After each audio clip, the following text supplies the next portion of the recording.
ಈಶ್ವರ ಪಾರ್ವತಿ ಆಕಾಶದಲ್ಲಿ ಹೋಗ್ತಾ ಇದ್ರಂತೆ. ಕೆಳಗಡೆ ಒಂದು ಫ್ಯಾಮಿಲಿ, ಗಂಡ ಹೆಂಡತಿ ಇಬ್ರು ಮಕ್ಕಳು, ಸ್ಲಮ್ಮು, ಗಲೀಜ್ ಅಟ್ಮಾಸ್ಫಿಯರ್, ಏನು ಕಿತ್ತಾಡ್ತಾ ಇದ್ರಂತೆ ಎಮೋಷನಲಿ. ಗಂಡ ಹೆಂಡತಿಗೆ ಬೈತೀನಿ, ದೇ ಹೊಡೆದಾಕ್ಬಿಡ್ತೀನಿ, ಕತ್ರಸ್ ಹಾಕ್ಬಿಡ್ತೀನಿ ಅಂತ.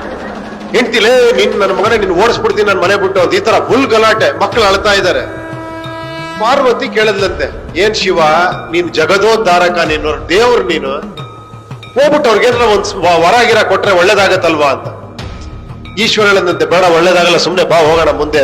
ಪಾರ್ವತಿ ಬಿಡ್ಲಿಲ್ಲಂತೆ, ನೀನ್ ಏನಾರ ಮಾಡ್ಲೇಬೇಕು ಇವ್ರಿಗೆ ಅಂತ. ಓಕೆನಾ?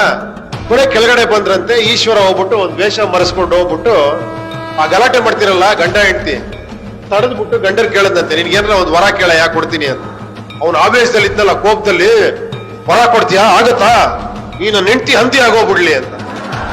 ಅವನ ಹೆಂಡತಿ ಹಂದಿ ಆಗೋಗ್ಬಿಟ್ಲಂತ.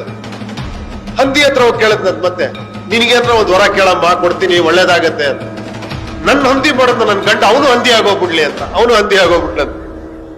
ಕೊನೆಗೆ ಆ ಮಕ್ಳು ಅಳ್ತಾ ಇದ್ರಂತೆ. ಅವ್ರನ್ನ ಹೋಗಿ 3ನೇ ವರ ಕೇಳದಂತೆ, ನಿನ್ಗೇನ್ ಬೇಕು ಅಂತ. ಮಕ್ಕಳೇ ನಮ್ಮ ಅಪ್ಪ ಅಮ್ಮನ್ ಮೊದ್ಲಿನ ತರ ಮಾಡ್ಬಿಡು ಅಂದ್ರಂತೆ.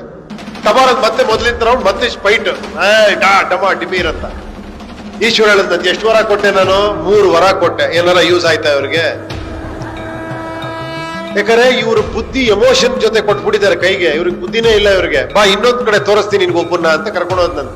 ಯಾರೋ ಒಬ್ಬ ಈ ತರ ಯಂಗ್ಸ್ಟರ್, ಬರೆಯಲ್ಲಿ ಪ್ರೆಸಿಡೆಂಟ್, ಸ್ವಲ್ಪ ಕಿಲಾಡಿ, ಓಕೆನಾ, ಈ ತರ ಕಿಲಾಡಿ ಹೋಗ್ಬಿಟ್ಟು ಒಂದೇ ಒಂದ್ ವರ ಕೊಡ್ತೀನಿ, ಏನ್ ಬೇಕು ನಿನ್ಗೆ ಕೇಳಿದ್ರೆ ಅವ್ನು ಎಕ್ಸೈಟ್ ಆಗ್ಲಿಲ್ಲಂತೆ. 1 ವರ ಕೊಡ್ತೀಯಾ, ಇದು ಖಂಡಿತ ವರ್ಕೌಟ್ ಆಗತ್ತಾ ಅಂತ ಕೇಳಿದ್ದು. ಖಂಡಿತ ಆಗತ್ತಪ್ಪ, ಕೇಳು ಅಂದ್ರೆ ಒಂದ್ 5 ನಿಮಿಷ ಟೈಮ್ ಕೊಡು ಅಂತ ಹೇಳ್ಬಿಟ್ಟು ಮನೆಗೆ ಹೋದಂತೆ. ಮನೇಲಿ ಹೆಂಡತಿ, ಅಪ್ಪ ಅಮ್ಮ, ಓಕೆನಾ, ಎಲ್ಲಾರನ್ನೂ ಕೇಳಿದ ನಿಮ್ಗೇನ್ ಬೇಕು ಅಂತ. ಹೆಂಡತಿಗೆ ಮಕ್ಕಳಾಗಿಲ್ಲ. ಹೆಂಡತಿ ಕೇಳಿದ, ನನ್ಗೊಂದ್ ಮಗು ಕೇಳ್ಬಿಡ್ರಿ, ನನಗೆ ಮಗು ಆದ್ರೆ ತುಂಬಾ ಸಂತೋಷ ನನಗೆ ಅಂತ. ಅಪ್ಪ ಅಮ್ಮ ಕಣ್ಣಿಲ್ಲಂತೆ. ಅಪ್ಪ ಅಮ್ಮ ಕೇಳಾರ, ನಮ್ ಕುರುಡು ಕಣ್ಣು, ನಾವ್ ಮನೆ ಸಾಯೋ ಟೈಮಲ್ಲಿ ನಾನು ಜಗತ್ ನೋಡಿ ಸಾಕಿವಪ್ಪ, ನಮ್ ಕಣ್ ಬರ್ಸತ್ರ ಕೇಳಪ್ಪ ಅಂತ. ಇವನಿಗೆ ದುಡ್ಡು ಬೇಕಾಗಿದೆ, ಬಡತನ, ಓಕೆನಾ. ವಾಪಸ್ ಯೋಚನೆ ಮಾಡ್ಕೊಂಡ್ ಬಂದಂತ ಈಶ್ವರನ ಹತ್ರ ಏನ್ ಕೇಳಂತೆ ಗೊತ್ತಾ ವರ? ನಮ್ಮ ಅಪ್ಪ ಅಮ್ಮ ನನ್ನ ಮಗುನ ಚಿನ್ನದ ತೊಟ್ಲಲ್ಲಿ ನೋಡತ್ರ ಆಶೀರ್ವಾದ ಮಾಡಪ್ಪ ಅಂತ. ಅರ್ಥ ಆಯ್ತಾ? ಅಪ್ಪ ಅಮ್ಮನ ಕಣ್ಣು ಬಂತು, ಮಗುನೂ ಆಯ್ತು, ಚಿನ್ನದ ತೊಟ್ಲಂದ್ರೆ ಇವನಿಗೆ ಶ್ರೀಮಂತಿಕೆನೂ ಬಂತು. ಅದಕ್ಕೆ ವಿಚಾರಗಳಿಗೆ ಬೆಲೆ ಕೊಡೋ ದೇಶ ಯಾವತ್ತೂ ಚೆನ್ನಾಗಿರುತ್ತೆ ಅಲ್ವಾ?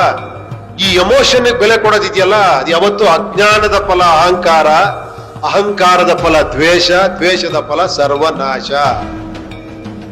ಮೂರ್ಖರಾಗ್ಬಾರ್ದು ನಾವಲ್ವಾ? ನಮಗ್ ದೇವ್ರ ತಲೆ ಕೊಟ್ಟಿದಂತಾನೆ ಯೋಚನೆ ಮಾಡ್ಬೇಕು, ವಿಚಾರ ಮಾಡ್ಬೇಕು, 10 ಸತಿ ಯೋಚನೆ ಮಾಡ್ಬೇಕು. ನಾನು ಹೇಳಿದ್ದು ಕೂಡ ನಂಬಾರ್ದು ನೀವು, ಕರೆಕ್ಟ್ ಅಂತ ಥಿಂಕ್ ಮಾಡ್ಬೇಕು. ನಿಮ್ಮಲ್ಲಿ ಅದ್ಭುತವಾದಂತ ಶಕ್ತಿ ದೇವ್ರು ಕೊಟ್ಟಿದ್ದಾನೆ. ಒಬ್ಬೊಬ್ರು ನೀವು ಯುನೀಕ್ಗಳು, ಅರ್ಥ ಮಾಡ್ಕೊಳ್ಳಿ. ಕರೆಕ್ಟಾ? ಯಾವತ್ತೂ ಇನ್ಫೀರಿಯಾರಿಟಿ ಕಾಂಪ್ಲೆಕ್ಸ್ ಇರಬಾರ್ದು ನಿಮ್ಗೆ. ನಾವೆಲ್ಲ ಇಂಥ ಹುಡುಗರು ಸಿಕ್ಕಿದ್ರೆ ಹೇಳ್ತಾ ಇರ್ತೀವಿ, ನಿನ್ ಏಜ್ ಅಲ್ಲಿ ನಾವು ಗಾಳಿ ನೆಲದಲ್ಲಿ ನಿಲ್ತಾ ಇರ್ಲಿಲ್ಲ, ನಾವು ಬರೀ ಗಾಳಿಲಿ ಹಾರಾಡ್ತಾ ಇದ್ವಿ, ಬರೀ ತರಲೆಗಳು, ಬರೀ ಇದೆ. ನಮ್ಮ ಪ್ರಿನ್ಸಿಪಲ್ ಹೇಳೋರು, ನೀವು ತರಲೆಗಳೇ ಬಹಳ ಬುದ್ಧಿವಂತರು, ಪರ ಇಲ್ಲಿ ಏನೋ ಮಾಡ್ತೀಯ ನೀನು ಅಂತ. ಓಕೆನಾ? ಸೊ ವಿಚಾರವಾದಿಗಳಾಗಿ ಥಿಂಕ್ ಮಾಡಿ, ಪ್ರತಿಯೊಂದಕ್ಕೂ ಕೂಡ ಏನೋ ವಿಚಾರಗಳು ಮಾಡಿ ಜೀವನದಲ್ಲಿ ಮುಂದುವರಿರಿ. ತುಂಬಾ ಅದ್ಭುತವಾಗಿರುತ್ತೆ. ಎಮೋಷನ್ಸ್ ಕೈಗೆ ಏನೋ ಬುದ್ಧಿನ ಕೊಡಬೇಡಿ. ಓಕೆನಾ?